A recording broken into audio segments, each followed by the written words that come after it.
Hello, hello. Welcome to Tammy's Table. I am Tammy Gaines. I am your host, and I want to welcome you to my kitchen.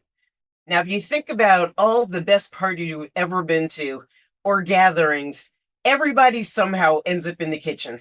And it's in the kitchen where wisdom is shared, problems are talked about, life lessons are made, not the stuff they teach in school, but the stuff you need to know to keep moving forward. So on Tammy's Table, that's the environment I want to create. Very focused on helping women build resilience in all areas of their life. And my guest today, I'll talk about like a ideal person to talk about this topic. Um, I am so pleased to welcome Dr. Ray Blanchard. And let me tell you about Dr. Ray. So I know him personally, but let me give you the professional side. He's a master trainer, a seminar designer, a corporate wellness consultant. He uses mixed modalities like psychology and philosophy in order to help people be their best selves. I have had the pleasure of training with Dr. Ray. I've seen him speak. I know they're written for a treat. So, Dr. Ray, thank you so much for joining me today. Oh, it's a pleasure. It's been a while since we've been together, so it's a great opportunity for both of us to get together and share some great knowledge and wisdoms and insights with people. So I'm glad to be Yes. here. So, I want to ask you, and if it's too personal, don't answer. But do you have any experience in life with like not failure or hitting or challenge or hitting a wall that you didn't ever think you were going to get around? Something you never Wow. thought you'd get over. Wow, I've had a bunch of those. I mean, where should I Uh, start? like where to start? Well, give me You know, one like that's really significant that we can use to sort of shape this conversation. well, one of them was really huge. Was a few years ago, my mom passed away, and 2 weeks later, my sister passed away, and Uh, she had no signs of illness. So she was not able to even go to the funeral with my mom because she was in the hospital. And mm, while we were at the funeral for my mom, we got the notification that my sister passed away. And right after that, it was devastating for my family, my siblings, and for me. We all went through incredible trauma during that time. So, absolutely, uh, that's a big one. yeah, that's devastating. I'm so sorry to hear. Um, so a lot of the listeners that I have and people that I want to reach out to are people that are facing something that they have no idea how to get through. So today's show, I'm really excited. We're going to talk about falling forward rather than falling back, which is don't ever fall backwards. And it's funny, I was thinking about the show today, Dr. Ray, and when you fall, like if you tripped walking down the street, you'd want to fall forward so you could put your hands down, right? And your knees.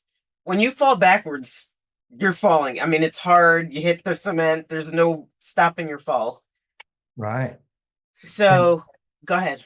yeah, with falling backwards, you're into the unknown, complete unknown, and you're vulnerable. But if you fall forward, at least you can brace yourself and you have something to utilize. And maybe that's what we want to talk about a little bit later today, is that utilizing some of the things that you already have going for you. When you fall forward, you can use those things. But when you Right. fall backwards, it's like you're empty. Falling forward is like you utilizing some of the things that you can leverage. So let me ask you, I mean, I know you travel all over the world speaking. Um, when you lost your mom and your sister within weeks of each other, how did you fall forward? Or did you?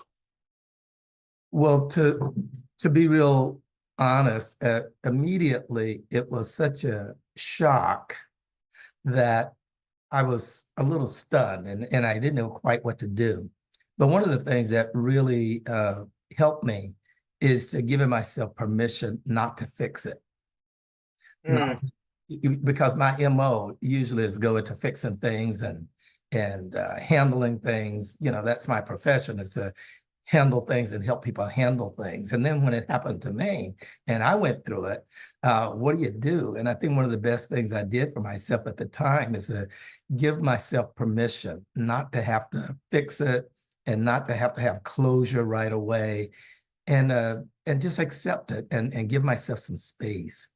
And I had a lot of tools, given my profession, and friends and colleagues who could help me out.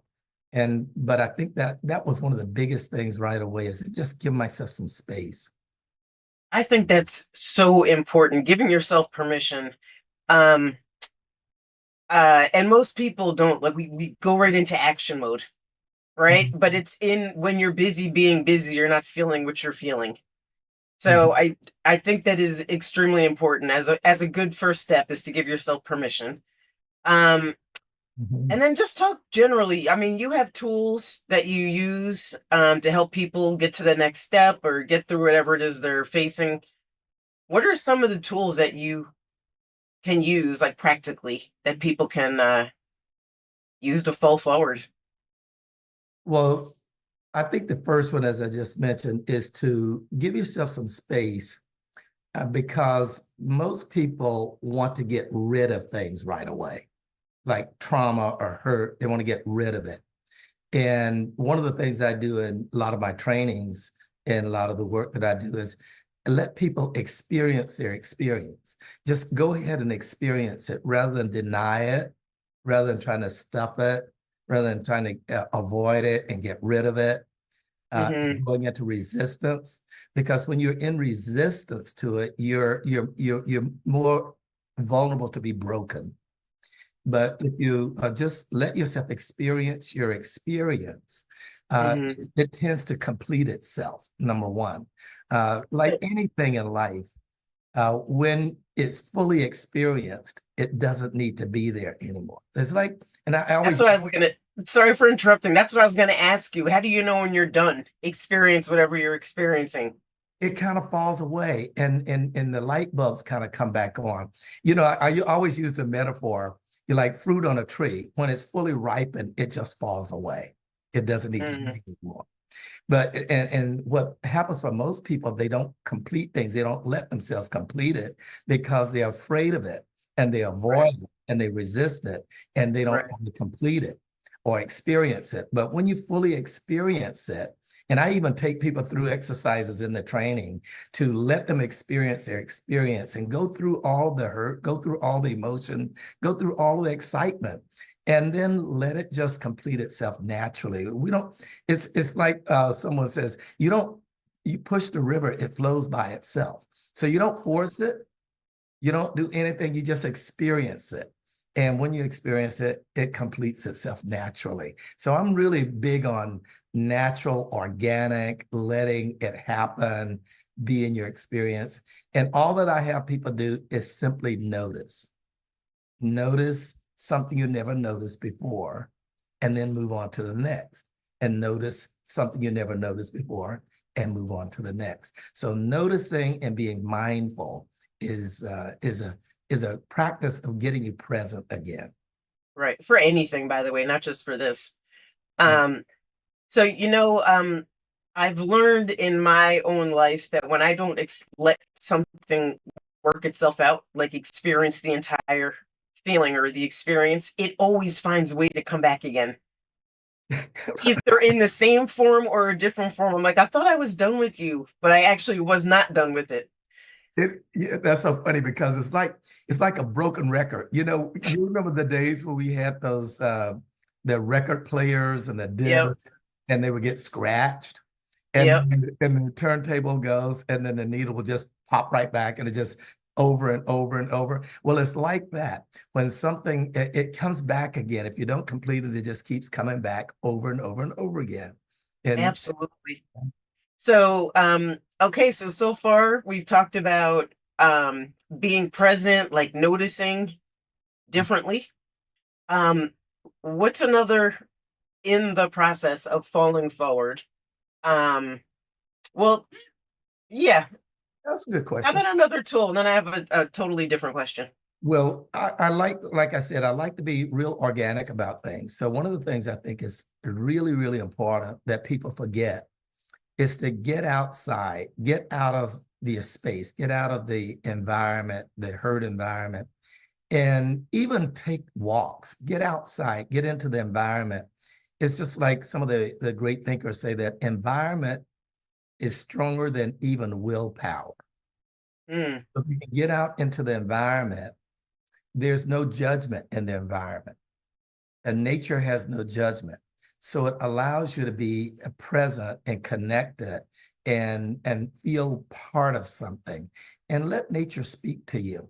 So get out into nature or change your environment and get into something that's stimulating and refreshing. So allow yourself to be stimulated by new input rather than just being stuck in where you're at. Now that's so interesting. I would have never come up with that one, like from my brain. Mm. But I think I do that naturally when things start to go sideways. I get the dog and I walk. And somehow on those walks, not everything becomes crystal clear, but certain things become crystal clear, which hopefully leads to, ripple effect. Yeah, isn't it amazing though, when you're walking, things just kind of drop away, different thoughts come, you notice different things. And you know, the way to code this for people is to be embodied, get back into your body. Many people get out of their body, and what you want to do is get back into your body. A good friend of mine does some really, really great work, and she calls it getting into the green zone. If you can imagine like a pyramid Hmm. in three sections, three sections. And the top section is red, the middle section is yellow, and the bottom section is green. Well, the red zone is when you're stressed and stress and frustration, and you can't think straight. And if you can do mindful practices and then you can get into the yellow zone, which is getting back into your body, like Hmm. walking, getting present, uh, Hmm. really reconnecting. And then you can get into your green zone, which is your flow state. But walking, dancing, music, anything that gets your body operative will get you into that yellow zone, and then you can go into your green zone, which is your power zone, where you're more empowered, your flow state. So, how do you know if you're out of your body? What does that look like? What does that feel like? When you're numb. you, you feel numb. You just feel Duh. numb. Yeah, no, right. You just feel you feel numb, and you're just in your thoughts. You're just thinking and thinking and thinking and anticipating and you know, most people start anticipating the worst. What's it going to be like? Right. This is going to last forever, and I don't see my way out, and they think of the worst, and your mind is just running rampant. So you got to get control of your mind and Mm. get back present again. And I think one of the things that is really, really important is to remember that you have control of your mind. You have choice. You have the ability to shift things. And most people forget that. So if you could just think, I know this is a fact. My mom passed, my sister passed. I know this is a fact. It's not going to go away. I'm not going to try to make it go away. But what I do have is I have a mind. I can shift my mind. I can shift my attitude. I can think different thoughts. I don't have to think what I'm thinking. I know I'm making stuff up all the time and anticipating the worst. Hmm. I can realize that I'm doing that, then I can stop myself and allow myself to stop, Hmm. start to notice, and get back in my body, do some things that really give me some pleasure, and Yeah. get my endorphins going again. That's so great. We hit on two things that I think are important. Whenever people complain to me about whatever they're going through and their problems, I'm always like, okay, first of all, we have to see things as they are, exactly as they are, not worse than they are, not better than they are, but as they are, which I think is really difficult for people to do when you have all those inputs and all those voices. Yeah, you know, most people going through life don't realize that they're operating according to some kind of memory or belief or system of thinking, and they take that as gospel. They take it as the truth. They think that's the way it really is. But it's only the way it is because you're thinking it that way. It's only the way it is because of your belief or your thoughts. So what we work with people a lot is getting control of your belief system, getting control of your thoughts, your thought system, and realizing that you're interpreting everything. Now, when you're in the thick of it, in the middle of it, most people don't even want to think about that I'm interpreting it. It's just the way it is for me. So that's Right. why I say you got to give yourself a break. Give yourself some space to do that. Yeah, give yourself some space. Yeah. That's awesome. So Dr. Ray, let's take a quick break. And when we come back, I'm looking forward to continuing the conversation about falling forward. Okay, great. Thank you.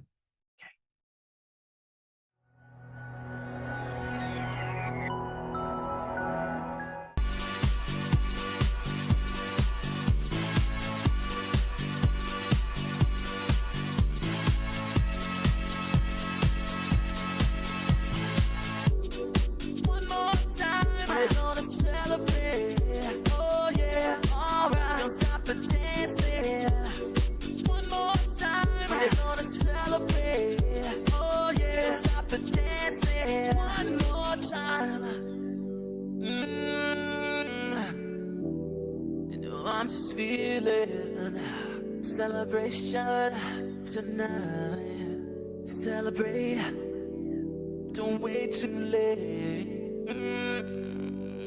No, we don't stop. You can't stop.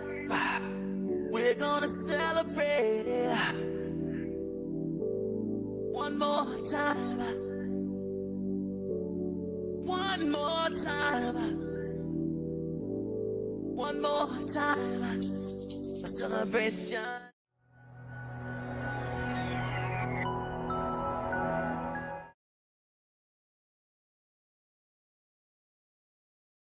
Hey, welcome back to Tammy's Table. You are so lucky to be in this conversation with Dr. Ray Blanchard. We are talking about different strategies for falling forward when things don't, go the way you thought they were going to go. And we finished before the break. We were talking about basically perspective, the importance of having perspective and giving yourself grace to feel how you're feeling in the moment before you get all, psychological with yourself. I wanted to ask you, how can I turn mistakes into stones that create a path forward? Oh, great question. I was thinking about that recently, in fact, because I got a couple of the clients that are going through some different things, and one of them also went through a trauma. And what we decided to do is to let them write that out, journalize it and write it out as a story. And then figure out what was the lesson that they learned out of it. Because most people are so into their story, they don't think that I could write this out and figure out a lesson. So what we had them do is write it out, journalize it, and write it out as a story. And then what was the moral of that story? What was the lesson that they learned out of that story that they can share with someone else? Are you surprised? Oh, wow. In fact, he's having this story become the centerpiece now of a whole new teaching that he's doing. And he has a whole new course and a whole new show. So he's going to be doing a whole new show and a class on how to turn your story into an asset. I think that's amazing. Yeah, and so you can leverage it, because otherwise you stay stuck in it yourself. But if you can think of it as a lesson that I can teach other people, then you put yourself in that zone of giving to others. Nice. And you're pouring into other people, and that connects you with people at a real essential level. Talk about that a little bit. We haven't talked about gratitude as part of this entire journey. this falling forward journey? Like, where does gratitude fit into that? Yeah, well, uh, first of all, I wanted to just remember something my mom used to say is when you're in a situation like this too shall pass if you give it time. And I always remember that. And Yeah, when she used to say that, we'd be sitting around like at the kitchen table, by the way, of and course. she would say things like that. And at first they don't make sense, but after you think about it, it really does pass. And what she always used to emphasize is, there are other people who are far worse off than you. And I used to think, oh, how stupid, be saying that. But really and truly, it was a message about count your blessings. Yeah, I have to tell you, I had a profound experience. So my son has special needs, and Mhm. he was always the sickest kid where I live.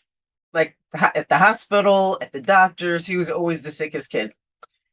Um, that was my story. Like, this is the sickest kid, my kid. And then we went to Cincinnati Children's Hospital where he had to have surgery. And Mhm. I was surrounded by thousands of kids that were way sicker than my son. Mhm. So yeah, that was, whoa, somebody's always worse off. Always, always, always. And yeah, somebody's always worse off, but not only that, there are also good things in your life that you might be just not aware of when you're in midst of a traumatic situation. So you got to actually use your gift of your thoughts, your mind, and start to think about what you're grateful for. Like one of the things I recommend that people do, and I do every morning, is I start my day with what am I grateful for? I If I don't write it down, I just go through it in my thoughts because so often I used to just get up in the morning and start worrying about all the things ahead. And I would be depressed and I would be in dread of the day and just didn't know how I was going to handle the day and how I was going to get through everything and thinking about all the worst things that would happen.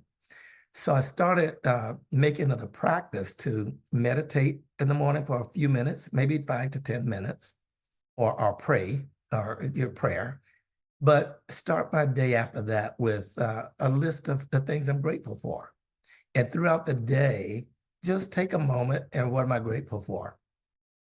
Because that makes me feel better. It gives me a lift. And like I said, my endorphins kick in. So I feel better and things don't seem quite as bad. So I would recommend that most people exercise gratitude. Gratitude is one of the greatest gifts that you have if you can allow yourself to just take a moment. You don't have to spend your whole day being in gratitude, thinking gratitude, but take a time out just to say, what am Mhm. I thankful for? What are the good things about this? Even like with your son, um, and you probably see a gift in him. Uh, Absolutely.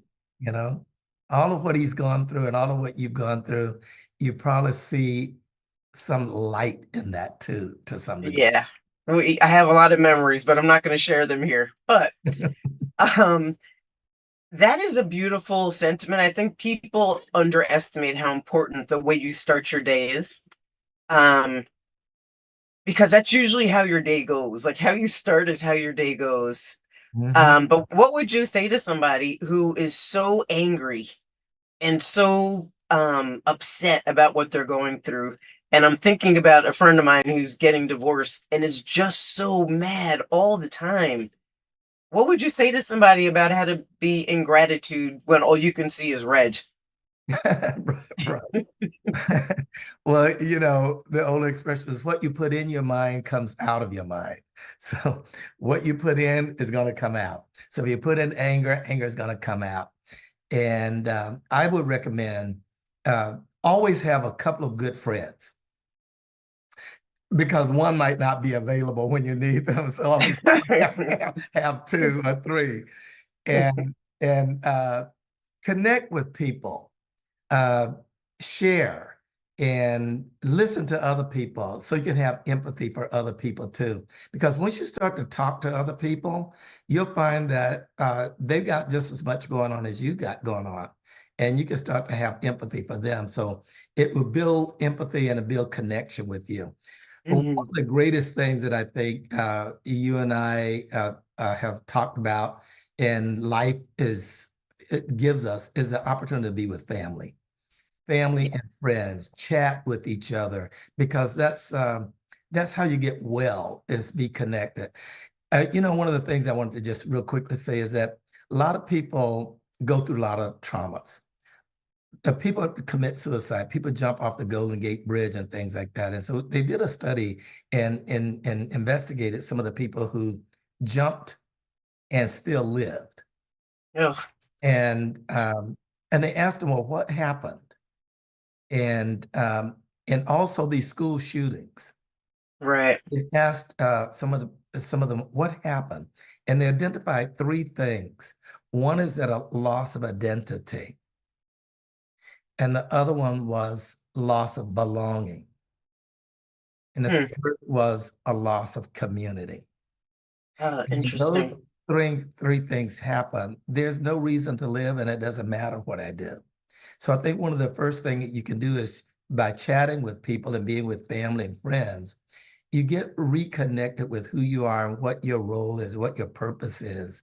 And you also get a sense of belonging and connected with other people.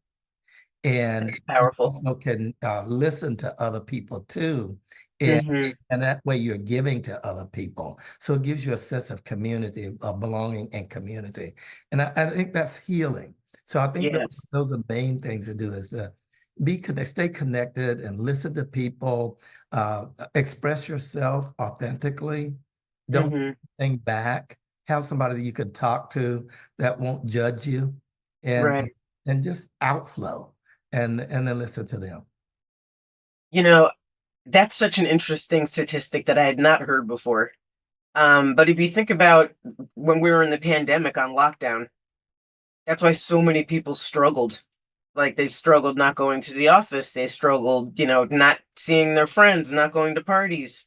Um, I think that's why that lockdown was so difficult because there was no connection unless you actually made the effort to Mm. make a connection.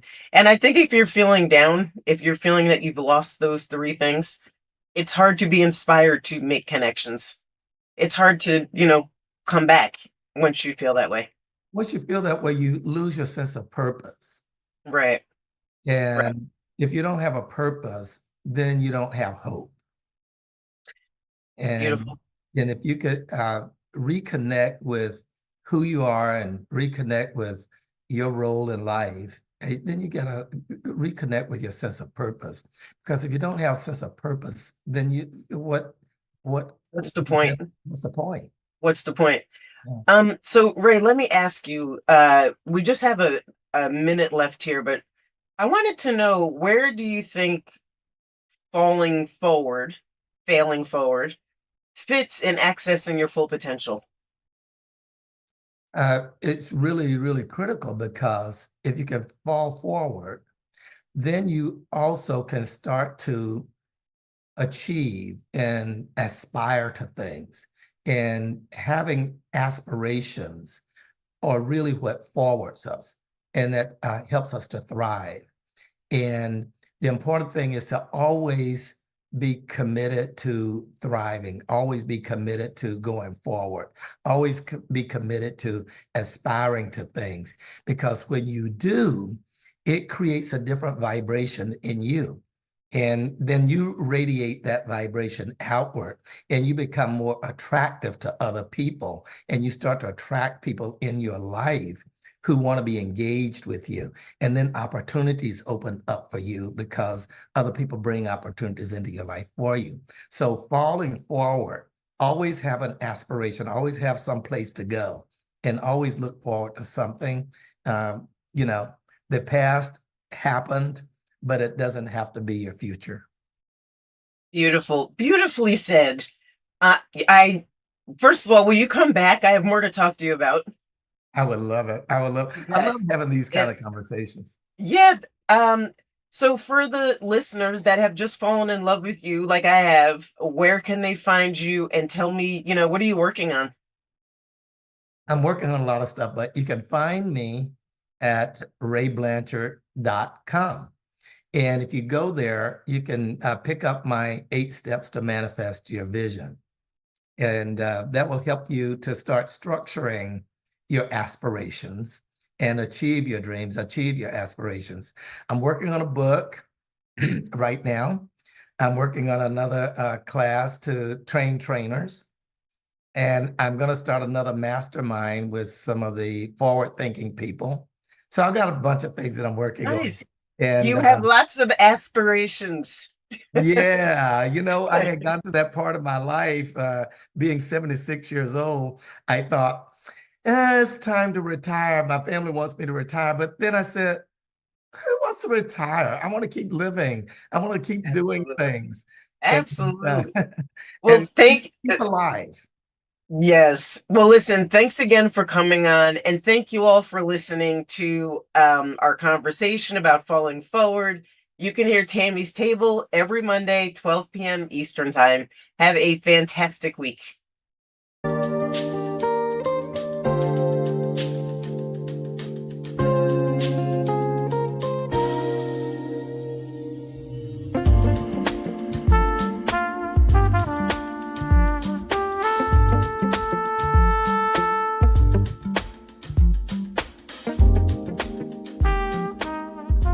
This work is subject to copyright owned by Affinity Global LLC. Any reproduction or republication of all or part of this is expressly prohibited unless Affinity Global LLC has explicitly granted its prior written consent. All other rights reserved.